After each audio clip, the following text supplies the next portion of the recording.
El mayor avance técnico en un año en el mundo de los videojuegos fue el que se dio de Wolfenstein 3D a Doom, y fue obra de una sola persona, John Carmack. Digo el avance técnico, no el juego, en el juego hubo más gente.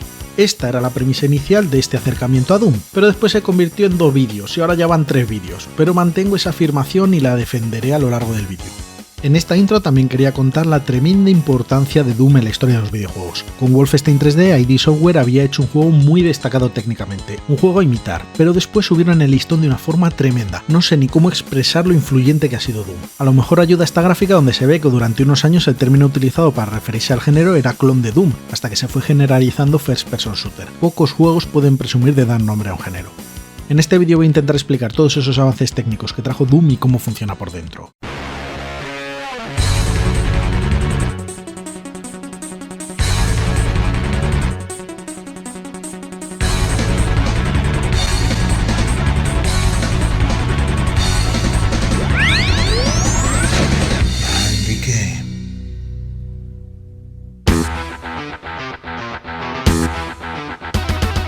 Antes de entrar a explicar cómo funciona cada cosa, primero voy a listar todas las características que añadía Doom, al menos en su parte visual y de construcción de los escenarios. Se ha añadido suelo y techo texturizado, hay escenarios al aire libre con un cubemap de fondo. Las paredes ya no tienen que estar alineadas a una cuadrícula, ahora pueden tener cualquier dirección. Las paredes pueden tener diferentes alturas, el suelo de cada sala también puede tener una altura distinta, incluso se puede subir y bajar de altura con escaleras y ascensores. Hay ventanas, se pueden ver unas habitaciones desde otras, tiene iluminación por distancia a la cámara y se puede cambiar la iluminación de una sala de forma dinámica, también hay texturas animadas, pero para poder incluir todo esto y mantener una velocidad decente, no solo se hicieron milagros programando, también tuvieron como objetivo máquinas más potentes. Creen que esos 19 meses entre un juego y otro se notan en el PC medio de sus usuarios. Pasaron de pensar en un 386 a un 486, la RAM objetivo la subieron de 2 a 4 megas. Los chips gráficos eran mejores porque ahora era mucho más habitual usar Windows 3.1 que MS2 y necesitaban mejores adaptadores gráficos. Y también se usaban buses VESA, mucho más rápido que los ISA. Muchas de estas tecnologías ya existían hace años, pero eran caras o no estaban tan extendidas, y decidieron que ahora ya sí se podía considerar algo así como el PC medio para jugar.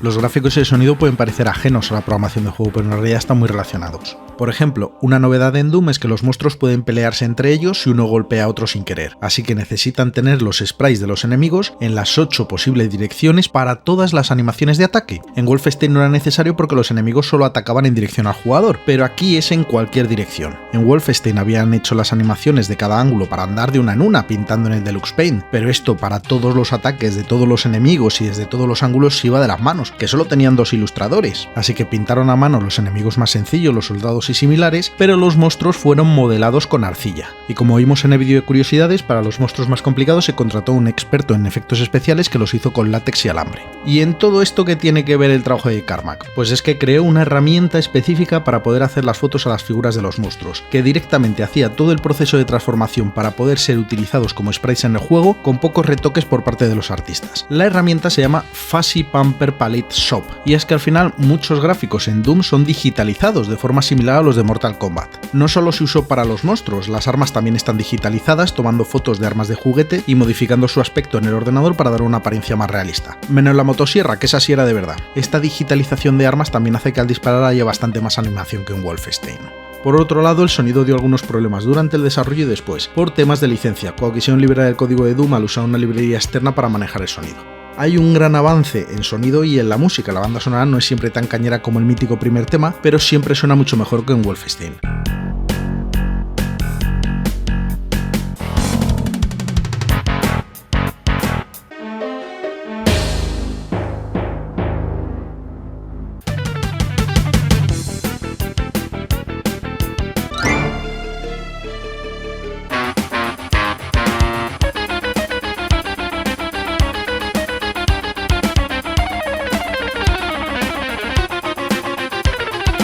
A nivel de inteligencia artificial se hace una simulación rudimentaria de propagación de sonido. Los enemigos te pueden oír disparar y buscarán el origen del sonido. El sonido se propaga hasta encontrar una puerta, pero también se pueden poner bloqueadores artificiales del sonido a gusto del programador. Se simplificó la lógica para que solo el sonido de los jugadores importara. Los sonidos de los monstruos dan igual a los demás monstruos.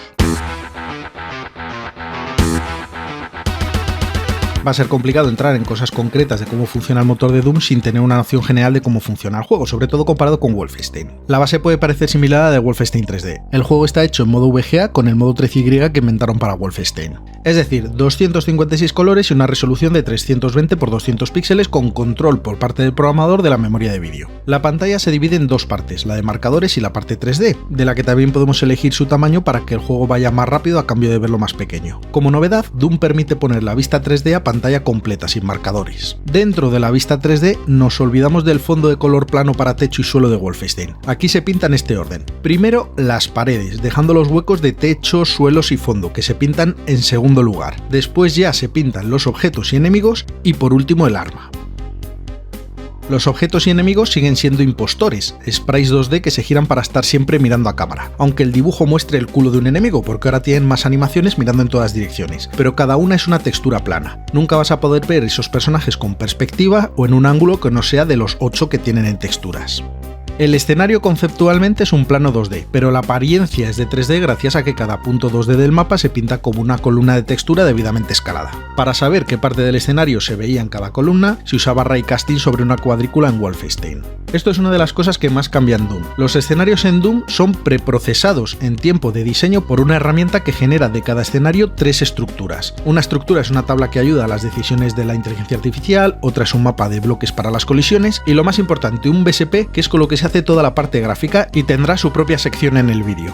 La configuración de la memoria de imagen en este juego es bastante interesante. Se crearon una serie de buffers, es decir, espacio de memoria para imágenes, pero en la memoria general, no en memoria de vídeo. Aquí se compone la imagen y después se copia a la memoria de vídeo de verdad. Hay 5 espacios de imagen en este invento. El espacio 0 es el que podríamos imaginar, donde se compone la imagen final. El espacio 1 se usa para hacer capturas de pantalla, pero también para almacenar el fondo cuando no se está pantalla completa. Los espacios 2 y 3 se usan para el efecto de transición entre pantallas. Es en el que una pantalla parece caer a trozos dejando sitio a la siguiente. El espacio 4 es más pequeñito y mantiene una copia de la barra de estado de abajo en su forma básica, por si no se puede redibujar solo un marcador y hay que volverla a pintar entera. Tener 4 espacios de pantalla grandes y uno pequeñito es algo para tener en cuenta, y la mayoría solo se usan para efectos extras, no son esenciales para el juego. Yo calculo a ojo que esos son unos 300 KB de memoria, de los 4 megas que pide el juego. Como un 8% de la memoria se invierte en estos espacios para imágenes. Pero esto permite efectos no solo durante las transiciones, sino durante el gameplay, como la transparencia de los enemigos espectro, que son transparentes y se genera usando las imágenes de frames previos. Además, estos buffers de imagen en memoria general es una de las razones por las que Doom corre en cualquier cosa. Y vamos a terminar con algunas generalidades del motor. El juego tiene un pequeño movimiento vertical de la cámara cuando andamos y corremos por el escenario. Representa los pasos del personaje. A mí personalmente no me gusta, pero es cierto que me acostumbré y no me molestó jugando. Hay muchas más acciones en Doom que en Wolfenstein. Estas se pueden activar atravesando líneas de zona, abriendo puertas, haciendo ruido, lo que sea. Y así se pueden activar más de 130 acciones como subir o bajar la altura de suelos y paredes, abrir puertas, cambiar la iluminación, cambiar texturas, activar trampas, de todo. Los diseñadores de niveles se tienen que apañar con estas cosas como si fuera un Mario Maker, pero no pueden programar comportamientos personalizados al no tener disponible un sistema de scripting en Doom. Voy a poner un ejemplo concreto que une este sistema de eventos con la propagación de sonido que hemos visto antes. Es un nivel donde quieren que al pasar por un pentagrama que hay en el suelo unos enemigos se teletransporten a la sala, como si se estuvieran invocando. Aunque sea un poco más complicado, lo más interesante es que esos enemigos están en una sala contigua e inaccesible, pero necesitan oír al jugador para moverse y dar con un teletransportador que tienen en su sala. Y para eso el diseñador del nivel puso un pequeño conducto entre las dos salas para que funcionase la propagación de sonido sin tener que pedir que programasen nada extra. Así, a través de ese conducto, los enemigos podían oír al jugador, se ponían nerviosos, empezaban a mover y ya daban con el teletransportador y se teletransportaban a la sala principal. ¿Y por qué empieza cuando pisamos el pentagrama? El teletransportador de la sala oculta está rodeado de paredes, pero cuando pisamos alguna de las esquinas del pentagrama se activa un interruptor que baja esas paredes y da acceso libre a los monstruos al teletransportador. Empezamos el jaleo técnico. La mayor parte de lo que se puede hacer en el juego viene directamente de cómo se definen los niveles. El nivel sigue siendo un mapa, pero no es cuadriculado como en Wolfenstein. Aquí podemos poner las paredes mirando para todos los lados. El mapa se define en texto, con unas primitivas. Aún así, el escenario tiene un tamaño máximo, por cómo se definen los puntos en el mapa, que van en una escala de 32.000 en negativo a 32.000 en positivo, y la escala estaba hecha para que 32 puntos del mapa sean aproximadamente 1 metro. Así que el escenario tendrá más o menos 1 kilómetro de lado, son más grandes que en Wolfenstein. A la hora de crear el escenario se pueden definir vértices, es decir, puntos, dos tipos de línea entre esos puntos, sectores y cosas. Vamos a ver lo que es cada uno. Vértices, esto está claro, puntos en el mapa, no es más. Líneas normales, unen dos vértices definiendo una pared, así que se les puede asignar una textura que es la textura de esa pared. Líneas de unión, unen dos puntos definiendo una ventana, una unión. Aquí entendemos ventana como una pared con un hueco central y que puede tener texturas distintas en la parte de arriba o de abajo. Se puede usar para definir ventanas, puertas, escalones y bastantes más cosas junto a los sectores. Básicamente es el concepto de habitación. Define un espacio rodeado de paredes o ventanas y se puede definir la textura y altura de suelo y techo de la sala. Cosas, pues poner cosas en el mapa, botiquines, armas, decoraciones, enemigo, etc. Es un punto y a veces la dirección en la que miran. Ahora vamos a ver con ejemplos concretos algunas de las cosas que podríamos hacer, sobre todo combinando sectores y líneas de unión. Una habitación y un pasillo que están unidos por una apertura, no hay ni puerta, pues las dos pueden tener la misma altura de techo y de suelo y puede que cambie alguna de las texturas. La unión de dos habitaciones será una línea de unión que es todo hueco, no tiene pared por encima o por debajo de la apertura. Y es que estos huecos dependen de la diferencia de altura de las habitaciones. Si una habitación tuviera un suelo un poco más alto que otra, en la apertura que las une habría un escalón. Y si vemos ese escalón desde la habitación baja, pues tendría en el lateral la textura que hayamos puesto en la ventana como textura de debajo de la apertura. Y ya si queremos hacer una ventana, pues ponemos una habitación y cerca otra y entre medias ponemos la ventana que será una tercera habitación con el suelo mucho más alto y el techo mucho más bajo. Y esa tercera habitación está unida a las dos habitaciones con líneas de unión. ¿Por qué hemos puesto esa tercera habitación? Pues para generar la apoyata de la ventana. Una línea de unión que une dos habitaciones solo genera un escalón. Si las dos habitaciones tienen la misma altura no podríamos hacer una ventana. Al final necesitamos dos saltos de altura, subir del suelo a la ventana y volver a bajar al suelo de la otra habitación. Otro ejemplo, hacer habitaciones pequeñitas que cada una tenga el suelo un poco más alto que la anterior. Acabamos de inventar la escalera. Si hay poca diferencia de altura y suficiente hueco, el jugador podrá andar por esas escaleras. Si tenemos un escalón que sube y baja la altura del suelo durante la partida, tenemos un ascensor. Si ponemos un escalón que suba y baje la altura del techo, tenemos una trampa aplastadora. También podemos no tener techo en una habitación para que sea exterior y podamos ver el fondo. Y como estáis viendo, apañando cositas con este sistema tan sencillo de paredes, habitaciones y uniones, se pueden realizar diseños bastante complejos. Las ventajas de este sistema son evidentes. Las paredes ya no tienen que estar a 90 grados entre ellas, ya no es todo cuadriculado como en Wolfenstein. Tenemos distintas alturas, ventanas, escaleras, pasadizos de techos bajos y salas de techos altísimos. Tenemos escenarios muchísimo más ricos en detalles y con estancias sorprendentes. Aún así tenemos algunas restricciones en los escenarios. Las paredes son rectas, no se pueden hacer curvas y siempre van a ser rectas entre techo y suelo, no podemos hacer paredes torcidas. Las habitaciones siempre tendrán la misma altura del suelo y techo, podemos hacer escalones pero no rampas. Además todo sigue siendo un mapa, el escenario completo sigue siendo un mapa 2D único, aunque tenga distintas alturas, lo que no se puede hacer es poner una habitación encima de otra. No podemos tener momentos de verticalidad como el árbol de Quen o Ocarina of Time. Con esto tendríamos definido un nivel en texto, formato DWD, y ese fichero se pasa a una herramienta de Carmack, el Doom BSP, que lo transforma en las tres estructuras que hemos visto: el BlockMap de colisiones, la Reject Table para la IA y el BSP para pintar. Todo eso, junto a texturas, sonidos y los datos que hagan falta, se guardan ya en binario en un fichero llamado WAD. Y eso es lo que se usa en tiempo de juego, porque este proceso de interpretación de los niveles y creación de las estructuras puede tardar varios minutos, así que se hace durante la creación del juego y a la hora de jugar solo hay que cargarlo. Es el momento de explicar lo del BSP. Es una estructura con una representación del escenario que se usa para pintar todo en pantalla. Lo que estamos buscando es saber qué tenemos que pintar desde el punto de vista de la cámara del juego. En Wolfenstein recorríamos la imagen de izquierda a derecha y por cada columna de imagen tirábamos un rayo por el mapa del escenario. Ese mapa era cuadriculado y podíamos ir avanzando casilla a casilla hasta chocar con algo. Y con eso ya sabíamos que se pintaba en esa columna de imagen. Joder, ya acabo de resumir el vídeo de Wolfenstein en un párrafo. Bueno, la cosa es que Doom ya no funciona así. Ya no recorremos la imagen de izquierda a derecha ni columna a columna. Aquí vamos a recorrer la escena usando una estructura que la representa, llamada BSP. Y esta estructura nos va a decir de una forma fácil qué líneas del escenario se ven desde la cámara y las vamos a recorrer de cerca a lejos. Esto lo vamos a hacer hasta que en todo el horizonte de la imagen tengamos suficientes datos para saber qué hay que pintar. Un poco de contexto histórico. Esto del BSP no es un invento de Carmack, existe desde los 60, pero el propio Carmack ha explicado que en los 90 obtener información sobre estas cosas no era tan sencillo. Con suerte y meses de espera podía conseguir algunos artículos académicos de alguna universidad y poco más. Así que Carmack conoce que existe el BSP, pero hace una implementación propia, y además es la primera creada para funcionar en tiempo real, es decir, para hacer 35 frames por segundo y no un frame de efecto especial de una película en varias horas o días de render. Dicho esto, ¿qué es eso del BSP? Significa particionado binario del espacio. La idea básica es hacer una estructura en la que vamos guardando una representación de la escena donde siempre vamos partiendo cada trozo en dos trozos más pequeños. Vamos a ver el ejemplo del primer mapa del juego y cómo va dividiendo cada zona.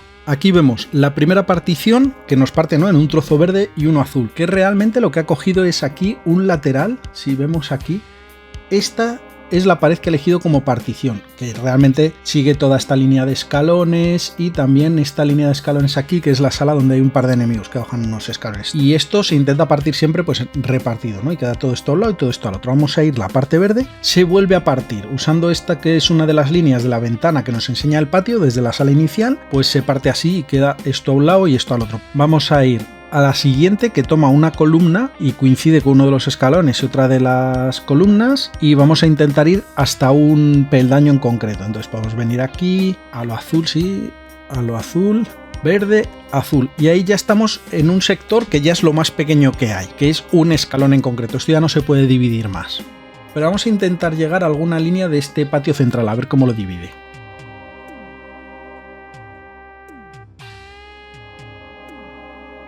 Y llegamos a un subsector que es toda esa parte baja del patio. Estas particiones se almacenan en forma de árbol. Cada nodo con hijos es una división cuyos dos hijos son los espacios a cada lado de la división. Las hojas, nodos sin hijos, son las habitaciones más pequeñas posible, que llamamos subsectores. ¿Y qué son estos subsectores? Pues una de las cosas que tiene el BSP de Doom es que no trabaja directamente con el mapa que crea el diseñador, sino que primero subdivide cada habitación, es decir, cada sector, en subsectores hasta que cada uno es convexo. Esto significa que desde cualquier punto de una caja es visible el resto de la caja completa, nunca va a haber nada dentro que tape otra cosa. Este árbol lo usaremos para saber qué es visible desde la cámara de una forma rápida, pero según qué reglas usemos para construir el árbol puede salir muy distinto. La búsqueda de cómo partir las cajas es el proceso que más tiempo lleva a la hora de computar los escenarios para hacer el BSP, y de las más importantes. En este caso lo que se hace es puntuar cada posible siguiente subdivisión según unos criterios, y quedarse con la división de mayor puntuación, y luego volver a puntuar y así hasta tener todas las cajitas convexas. Las dos condiciones que tienen más peso en el caso de Doom son que las divisiones sean paralelas a los ejes, es decir, líneas verticales y horizontales. Esto hace que sean más fáciles de evaluar. Para ver si algo está a un lado u otro de la línea solo tienes que comparar un número. La otra es intentar que cada división sea lo más equilibrada posible, intentando dejar un número similar de primitivas a ambos lados. Con esto conseguimos que el árbol tenga una profundidad similar en todos los sitios, que no esté muy desequilibrado. Esto ayuda a que utilizar el BSP tenga un rendimiento parecido para el mismo mapa independientemente de en qué parte estemos. En Doom este árbol se usa básicamente para recorrer los subsectores de más cercano a la cámara a más lejano, y dentro de cada subsector se comprueba la visibilidad de todas las paredes y ventanas. Las que tengan algún trozo visible en pantalla se apuntan para pintar. Si están enteras a izquierda o derecha del punto de vista de la cámara, se descartan. Para las paredes se apunta el trozo de pantalla que taparían, el trozo de horizonte que van a ocupar. Con las paredes poco a poco vamos a ir rellenando la pantalla. Si un trozo de horizonte llega a tocar otro trozo, se unen los dos, porque esto es independiente de la lista de cosas a pintar. Solo queremos saber qué trozos de pantalla ya están pintados y cuáles no. Y digo solo para las paredes, porque una ventana deja ver lo que hay detrás, entonces se apunta para pintar pero no tapa completamente su trozo de horizonte. Si al terminar un subsector no hemos llenado todo el horizonte de pantalla, pues se busca en el BSP el siguiente subsector que esté un poquito más lejos que el actual. Cuando vemos que los trozos a pintar ocupan toda la pantalla, pues ya hemos terminado y no hace falta seguir explorando subsectores ni paredes. Esto es porque lo hemos recorrido de cerca a lejos, así que lo que quede por explorar ya está por detrás de lo que hayamos apuntado y no será visible. Ya sabemos que tenemos toda la pantalla ocupada y la lista de cosas a pintar. En el código cada cosa a pintar se llama draw seg, segmento a pintar, y se refiere a un trozo de pared. Lo que se apunta de cada segmento es básicamente la posición en pantalla y la escala que lleva en cada extremo, porque al ser una línea, si sabemos que aquí vale 2 y aquí vale 4, pues sabemos que en el medio vale 3, y así podríamos calcularlo con cualquier punto. Es una evolución respecto a Wolfenstein donde se apuntaba cada columna a pintar y la escala de esa columna. Aquí con tener información de los extremos nos vale.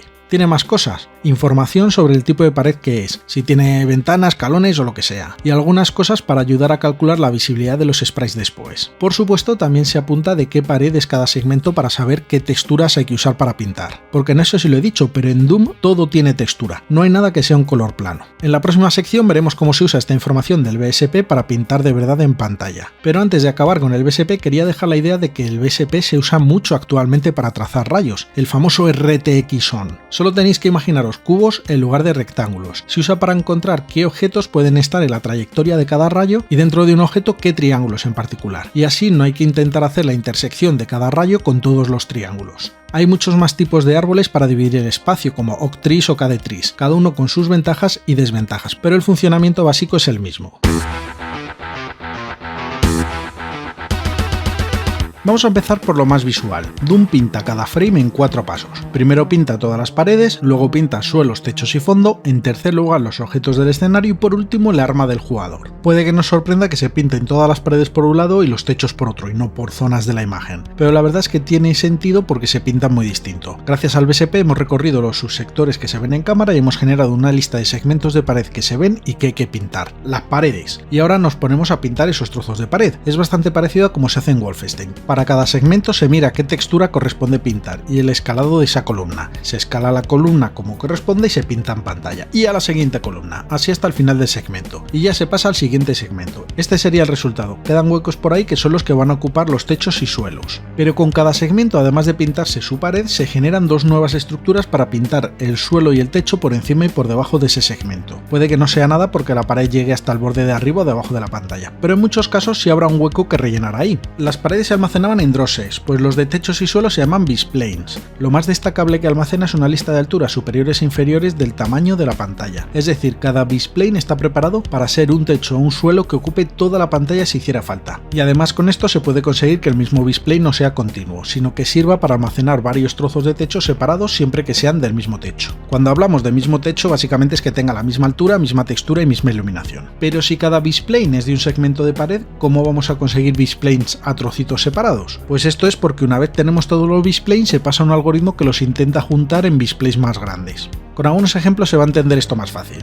Si miramos a la esquina de una habitación, cada pared de esta esquina va a generar un techo, pero esos dos trozos de techo en realidad pertenecen al techo de la misma habitación y se podrían pintar juntos. También puede pasar que veamos el techo de una habitación pero haya columnas tapando trozos, o los escalones del primer nivel, cada uno cuenta como una habitación con su trozo de pared a pintar, pero el techo es el mismo para todos. Otro caso a tener en cuenta es que podemos tener varios techos en el mismo trozo de pared por culpa de las ventanas, ya que podemos tener el techo de la habitación actual por encima de la ventana y ver el techo de la siguiente habitación a través de la ventana. Estos no se podrían juntar, son techos distintos y además que esté uno por encima del otro tampoco ayuda. Una vez que ya tenemos todos los bisplanes reducidos al menor número posible hay que pintarlos, y estas superficies horizontales son más difíciles, porque las paredes siempre las vemos de frente, más o menos ladeado, pero nunca hay que calcular la perspectiva en vertical. Dicho de otra forma, si tenemos una textura con un demonio o sus cuernos siempre van a estar en la parte de arriba de la imagen. Sin embargo, si ponemos esa textura en un techo podemos hacer que esos cuernos estén arriba, abajo o a los lados. Las paredes se pintan por columnas, porque sabemos que toda una columna de pared está a la misma distancia de la cámara y tiene por lo tanto la misma escala. Pero en el caso de los techos y suelos son superficies horizontales. Lo que está a la misma distancia de la cámara son las filas, así que se pinta por filas, porque así se puede calcular la escala y la iluminación por distancia una vez y pintar todos los píxeles de una fila con esos resultados.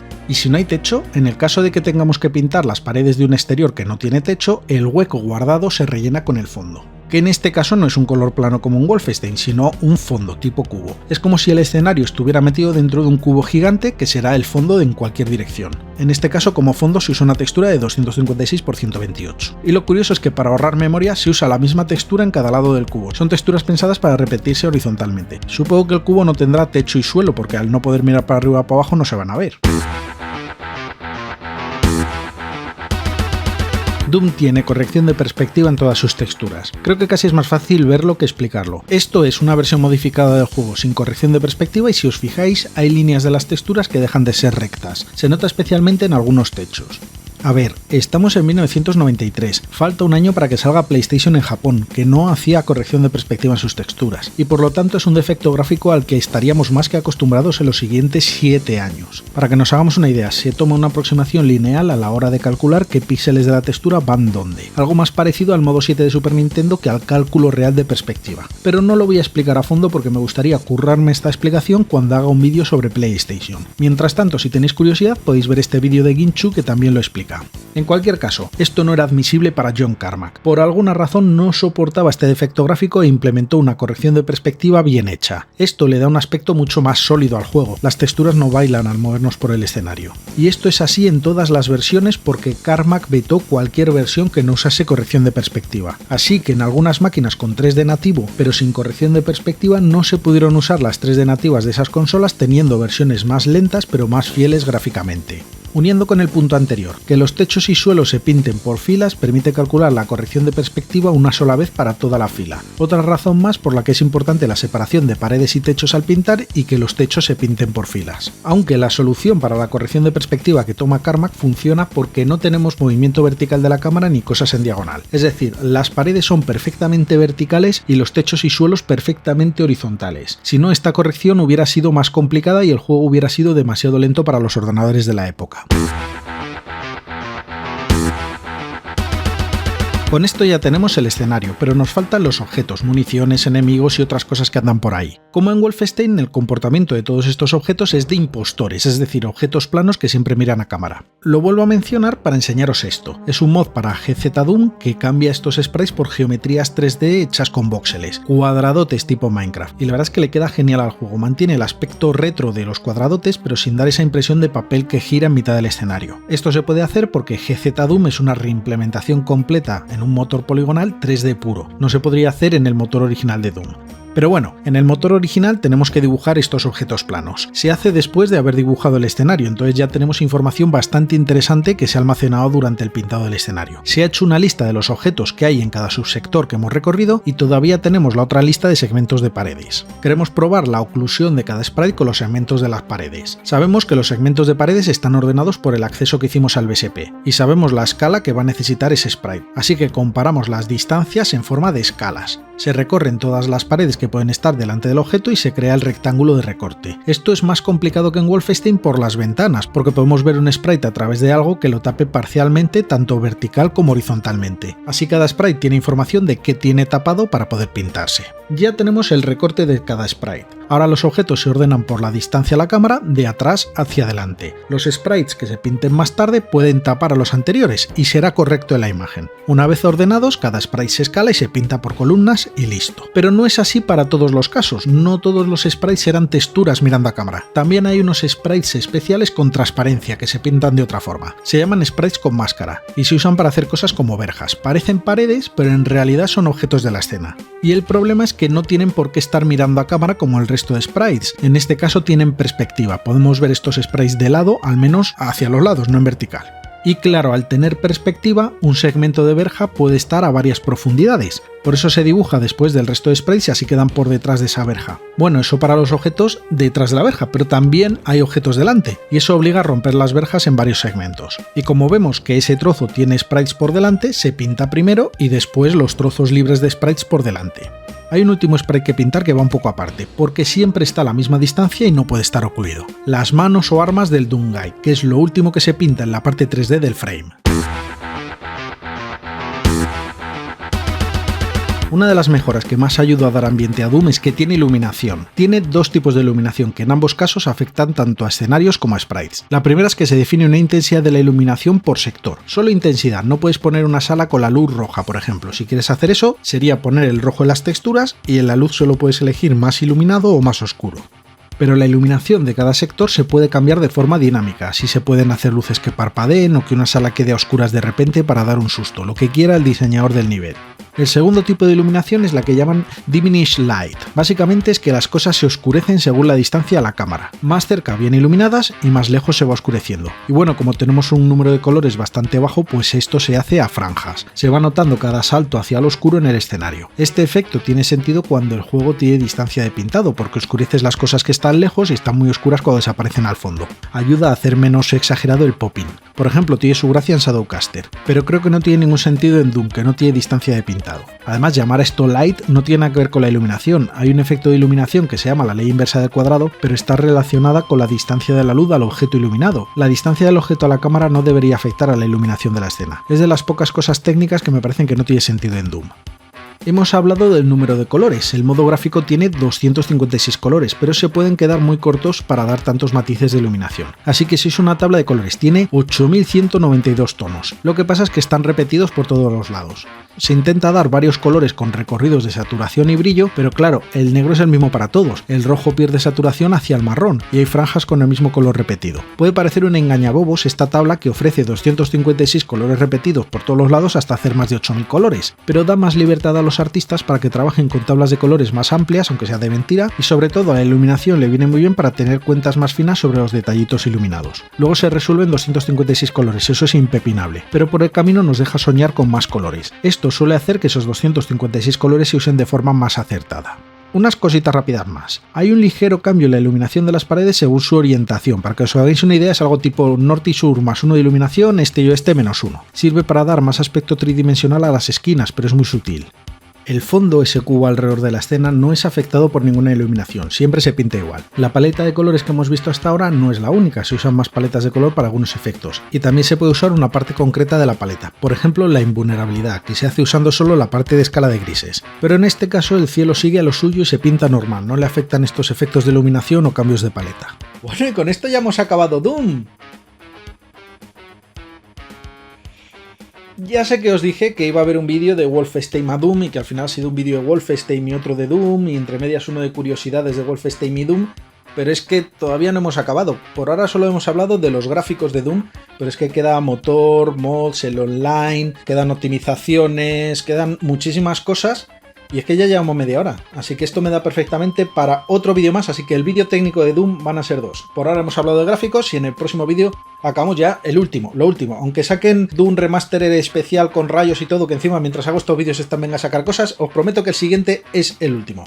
Pero antes de irme, bueno, os quería hablar un poquito de los libros. En el vídeo de Wolfenstein hablamos un poquito de los libros que estaba usando, el principal fue el Black Book, en este caso también el Black Book de Doom, ha sido la principal referencia para toda esta parte técnica, pero tengo un par nuevos que os quería enseñar. Uno ha sido este de Martín Gamero, que habla de todo ID Software entre soldados, demonios y polígonos. Yo me he leído la parte de Wolfenstein y Doom, que era lo que me interesa ahora mismo, pero está muy interesante. Y por otro lado, el libro de Doom de la colección de RBA de Yago Lago, que esta colección tuvo un poquito de mala prensa cuando salió al principio, errores, erratas, lo que fuera, pero hay libros que a mí me parece que están muy interesantes. Este que me lo he leído entero me parece que está muy bien y un par de curiosidades del vídeo de curiosidades han salido aquí porque no estaba en ningún otro vídeo. Así que nada, nos vemos en el próximo vídeo de Doom, que me parece que llevo diciendo esto todo el año, pero en serio, que el próximo es el último vídeo de Doom, luego cambiamos a otras cosas, lo prometo, nos vemos, ¡hasta pronto! Es un conjunto de técnicas 2D que dan la impresión de 3D. Los objetos en pantalla son todos sprites 2D con escalado en tiempo real. Así que para el juicio Atari trató esta técnica prácticamente de alto secreto industrial, de información tecnológica propietaria de Atari y robada por Activision. En Activision alucinaron con esta